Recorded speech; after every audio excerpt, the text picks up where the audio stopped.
शुभ सन्ध्या बंधुरा आज hello 27 September शनिवार। आजकेर सन्ध्यार असम तथा समग्र बराक उपत्यकार विशेष विशेष खबरगुली हलो। असमेर मुख्यमंत्री डॉक्टर हिमंत बिश्व शर्मा घोषणा करेছেন आगामी 7 अक्टोबर থেকে शुरू হবে অরুণোদয় 3.0 এর টাকা বিতরণ।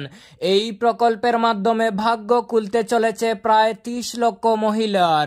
মুখ্যমন্ত্রী হিমন্ত বিশ্ব শর্মা জানান, সরকারের অন্যতম প্রধান কল্যাণমূলক প্রকল্প অরুণোদয়ের আওতায় বিপুল সংখ্যক মহিলার ব্যাংক অ্যাকাউন্টে সরাসরি টাকা জমা দেওয়া হবে।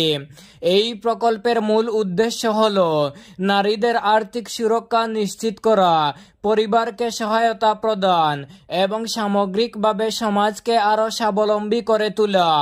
রাজ্য সরকারের দাবি, অরুণোদয় 3.0 শুরু হলে উপকৃত হবেন মধ্যবিত্ত ও নিম্নবিত্ত পরিবারের মহিলারা।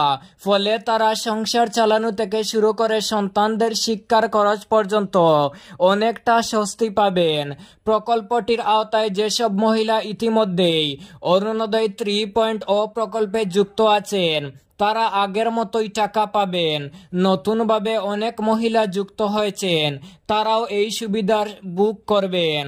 অর্থাৎ 7 অক্টোবর থেকে অরুণোদয় প্রকল্পের টাকা জমা হতে শুরু করবে সরাসরি মহিলাদের ব্যাংক অ্যাকাউন্টে।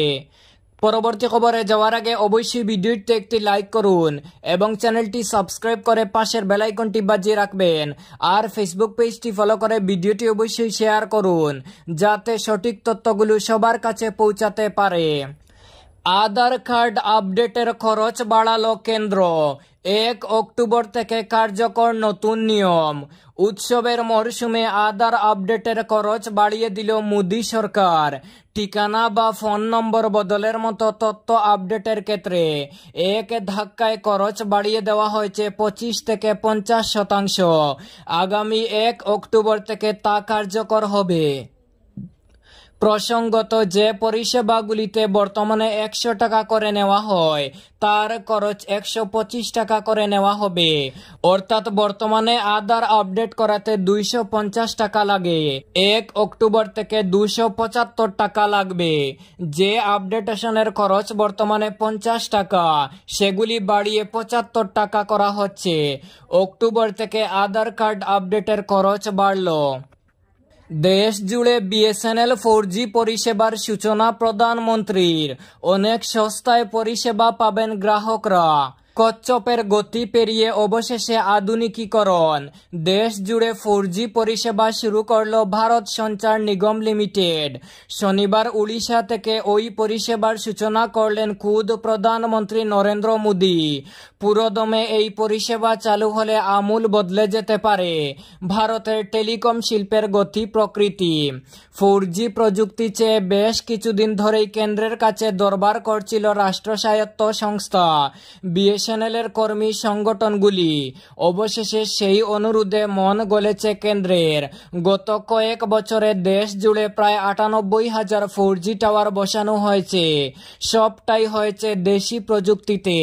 সূত্রের খবর, দ্রুত যুদ্ধকালীন তৎপরতায় আরও লক্ষাধিক টাওয়ার বসানোর প্রক্রিয়া চলছে। বিএসএনএল-এর আধুনিকীকরণের পুরো প্রক্রিয়াই সম্পন্ন হয়েছে দেশীয় প্রযুক্তিতে।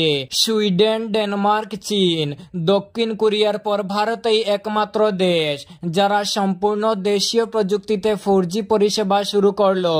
বিএসএনএল-কে বাঁচাতে ভারত সরকার 37,000 কোটি টাকা বিনিয়োগ করেছে। ধর্ষণ কাণ্ডে বড়সড় সাজা ঘোষণা করল আদালত।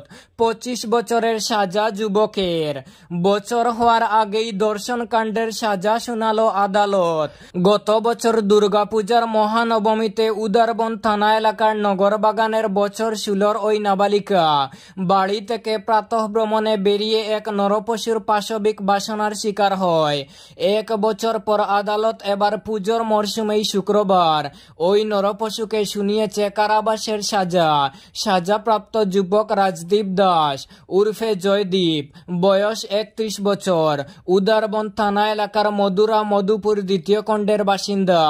কাছাড়ের এডিশনাল সেশন জজ নারায়ণ কুরির আদালত বিচার প্রক্রিয়া শেষে শুক্রবার রাজদীপকে পক্সো আইনের 4 ধারায় 25 বছর কারাবাসের সাজা শুনিয়ে সঙ্গে জরিমানা করেছে 50,000 টাকা।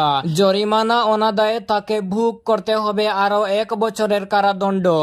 এছাড়া বিএনএস 2023-এর 137 ধারায় শুনানো হয়েছে 7 বছরের কারাদণ্ড। জরিমানা করা হয়েছে 10,000 টাকা। জরিমানা অনাদায়ে ভোগ করতে হবে আরও 3 মাসের কারাদণ্ড। বিএনএস 2023-এর 162 ধারায়ও রাজদীপকে 1 মাস কারাবাসের সাজা শুনিয়ে সঙ্গে জরিমানা করা হয়েছে 500 টাকা। এক্ষেত্রে জরিমানা অনাদায়ে তাকে ভোগ করতে হবে আরও 10 দিনের কারাদণ্ড। প্রতিটি সাজা চলবে একসঙ্গে। সেই হিসেবে সর্বোচ্চ 25 বছরের সাজাই কার্যকর হবে তার ক্ষেত্রে। প্রদেশ সভাপতি হওয়ার পর প্রথম নির্বাচনে ডাহা ফেল গৌরব গগৈ। বড়োল্যান্ড স্বায়ত্তশাসিত অঞ্চলের নির্বাচনে 40টি আসনের একটিতেও জয়ী হতে পারেনি কংগ্রেস। যেসব সংখ্যালঘু এলাকা নিয়ে কংগ্রেস দলের নেতারা আত্মবিশ্বাসী ছিলেন, সেখানে বুট টানতে ব্যর্থ হয়েছে কংগ্রেস। গৌরব গগৈ প্রদেশ কংগ্রেস সভাপতি হওয়ার পর এটি ছিল প্রথম নির্বাচন এবং তিনি দলের অবস্থা ফেরাতে ব্যর্থ হয়েছেন, অন্তত এমনটাই মনে করছেন বিশেষজ্ঞরা। বড়োল্যান্ড টেরিটোরিয়াল কাউন্সিল বিটিসি নির্বাচন সোমবার শান্তিপূর্ণভাবে সম্পন্ন হয় এবং 77.95% ভোট দান হয়, যা এ যাবৎ সর্বোচ্চ। এবার নির্বাচনে 5 জেলার 40টি আসনে কংগ্রেস দল প্রার্থী দিতে সমর্থ হয়েছিল এবং গৌরব গগৈ এই বিষয়কে দলের জয় বলেই সম্বোধন করেছিলেন।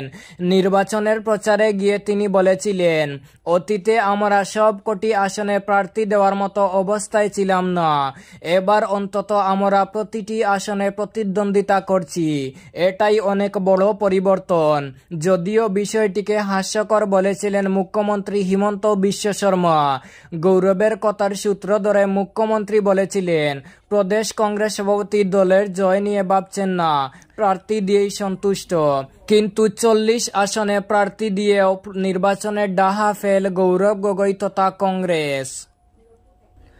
আলগাপুরে স্টপেজ ও ডেমো ট্রেনের দাবিতে রিয়াসের স্মারকপত্র।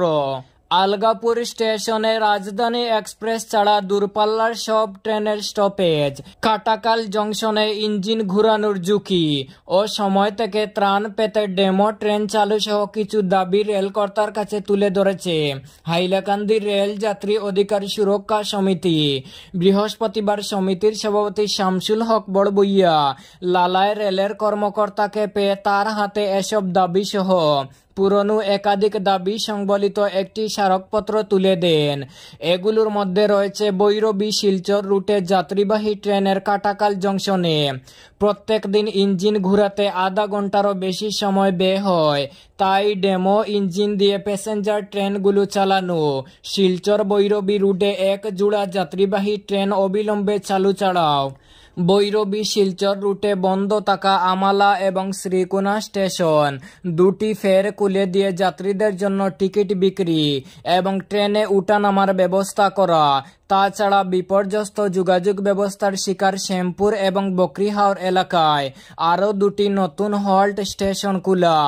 এই দাবি সংবলিত রিয়াসের কেন্দ্রীয় কমিটির স্মারকপত্র এবং রিয়াস আলগাপুর স্টেশন কমিটির 3 দফা দাবি সমেত আরেকটি স্মারকপত্র লামডিঙ্গে ডিভিশনাল কমার্শিয়াল ম্যানেজারের হাতে তুলে দেওয়া হয়। এদিন রিয়াস আলগাপুর স্টেশন কমিটি দূরপাল্লার ট্রেনের স্টপেজের দাবিতে বিপুল সংখ্যক মানুষ নিয়ে ধর্ণা দিয়েছে। তাদের দাবি আদায় না হলে আন্দোলন চালিয়ে যাওয়ার হুমকিও দিয়ে রেখেছে রিয়াস। স্মারকপত্র তুলে দেওয়ার সময় অন্যান্যদের মধ্যে উপস্থিত ছিলেন আব্দুর রহমান লস্কর। এই ছিল আজকের সন্ধ্যার বিশেষ খবরগুলি। ভিডিওটি অবশ্যই লাইক এবং শেয়ার করে দেবেন এবং চ্যানেলটি সাবস্ক্রাইব করে পাশের বেল আইকনটি বাজিয়ে রাখবেন, যাতে সঠিক তথ্যগুলো সবার কাছে পৌঁছাতে পারে।